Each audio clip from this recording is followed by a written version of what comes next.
This I wanna nail sports to the bone. Top blogger, top YouTube channel. No matter which sports, here we got it covered. Subscribe and hit the notification bell. What's up, my wonderful peeps? Sports to the bone in the house again, man. Shout out to you all. Hope everybody's doing okay. Hope you guys are getting yourselves ready to watch this second ODI game between West Indies and Ireland. The game will bowl off in a little bit from now. It's supposed to start around about 9:30 a.m. Jamaica time, which would make it 10:30 Eastern Caribbean time. So, yeah, man, we are just waiting to see if the West Indies team will be able to secure the series. We would have won the first, and we know they are going to be playing 3 ODIs. So, if we win the second one here, simply means that we would have secured the series. I'm just going to quickly go through my lineup. As I would have indicated, I don't feel like I want to change anything. I just want to give the players another go at it. Give them 2 games or so to prove themselves. Especially young Greaves coming in. We see that he didn't look too competent, he didn't look too potent at all. Facing the bowlers early up, but we still want to see if we can give him a little opportunity to prove himself. Usually when you have guys like these come in, you give them a 2 or 3 games to work to show what they are capable of, and if it don't work out, then it's basically back to the drawing board for them, and they will basically have to join the line to get back an opportunity until the cycle go around and come back around. So as I said, Shea Hope, I am going to be putting him back at the top of the order there. So he is opening for us, our vice captain. I looked at the rankings the other day. I think he's ranked at about number 8. He was at 9, but I think the latest one that came out is at 8. So we're hoping that he will score at least that average or more. I think he's averaging around about 53, somewhere there about. So we're looking for at least a half century for him. From him, would be nice to get a century. I mean, you have a 3-match ODI series against Ireland. It's nice. It would be a good opportunity to try and dig in and see if you can get a century under your belt. Not saying that their bowling is definitely going to be giving up runs, free runs, but you would have proven yourself at the extreme high, at the highest level against some of the top teams.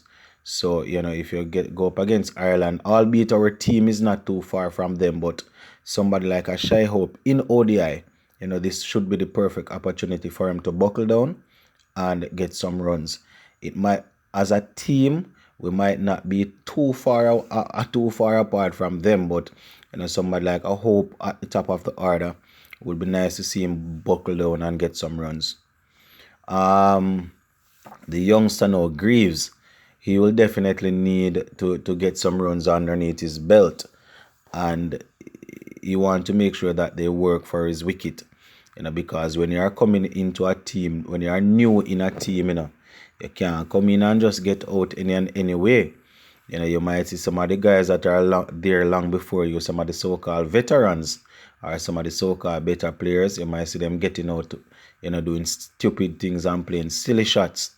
But coming into the team, especially in the debut or the game after, you don't want to give away your wicket. You want to dig in out there and let the coach and the captain and the senior players say, yes, man, it seems as if something is in this young man. We can try with him. So you'll definitely need to stay out there. Poore, I think he should come up early again, but he will need to back himself to get a big score. You have the lights of Chase, Brooks, you have Pollard, Hola, Shepherd, Smith. If they go with the same team, you have those guys to come. So if Poore goes out there, I don't expect to see him flashing at the ball all over the place like he's at T10. It's 50 over. This is where somebody with the caliber of Nicholas Poore should chip in. He should be in his element, at this stage. in an ODI game. Should go out there, play the game, pace the innings, rotate the strike, get the boundary when possible, and see where it go from there. Raston Chase, I would have him in, giving him a next go. See a lot of persons saying that he should be dropped, but I am going to give him a next go. As I said, if you fail in the first ODI, and the team still winning, I probably will give you a next chance. So Chase would be there. Brooks was our man of the match. He got 93. And if they shuffle it up around, I wouldn't really have much problem if they shuffle it up. So say for example they let Brooks bat a little higher, or they make Poore step down one. I would probably have the problem with Poore because you want Poore to be batting long.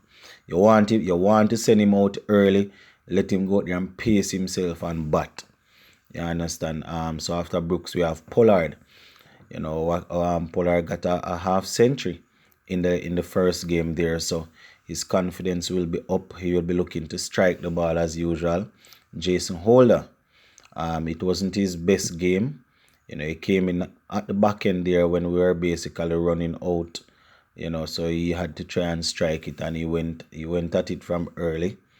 Didn't make much bowling. He wasn't able to really put a lot of pressure on the Irish. Once again, She-Hope would have dropped that catch. As a bowler, sometimes it's a rhythm you want to build up. When the first catch go down, it's very tough to rebound. So Holder will be looking to step it up. Romaro Shepherd, he will definitely also need to step it up. He got some wickets in the first game there, in the last part of the innings. So they weren't top order batsmen. Wickets are wickets still, but I'm just saying that we want the bowlers to be penetrative. So in the first 10, 15, 20 overs when the batsmen are out there giving trouble, we need these bowlers to find deliveries to get them out, and not necessarily only when it's in over number 40, 45, 46 and the batsmen are going. We want them to be able to work them out. So Shepherd, Smith will continue with his pace. He just need to work on his accuracy some more.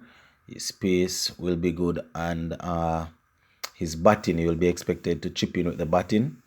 And Alzari Joseph, Alzari Joseph also will try a thing with the bat. We know that he can play a shot. And Akil Hussain. So those are the players. As I said, the batting lineup can shuffle around, but those are the players that I would put in. I want to see Jaden Seas play. So, if they should take out one of those all-rounders and put in Jaden Seas to let him play as a specialist bowler, then I could understand. That would simply mean that the batsmen, they would have to step up, because you would be shortening it. Because if you're taking out one of the all-rounders, you would expect those all-rounders to be making runs. Or if you want to do a straight swapper bowler for your bowler, I don't know, you can't trouble Joseph and you can't trouble Hussein. Everybody else is all around. The Raston Chase is there. And as I said, I think they're going to probably need the little spin from him.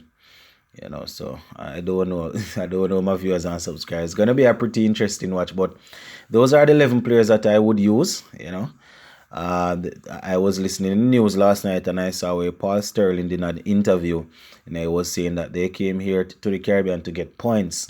So that is exactly what they are going to be hunting for. Said that they started off really slowly, lackluster, but they are looking to put their foot on the gas and step it up and see if they can collect some points. So the West Indies will have to make sure that they go there and step it up from ball one. If you are bowling first, you keep it up, you keep your line and your length, and you get your wicket. If you are batting, you stay out there, rotate the strike. When the boundary come, you take it. You understand? So it's going to be a very good watch, my viewers and subscribers. Just go and big up on yourself until we meet again.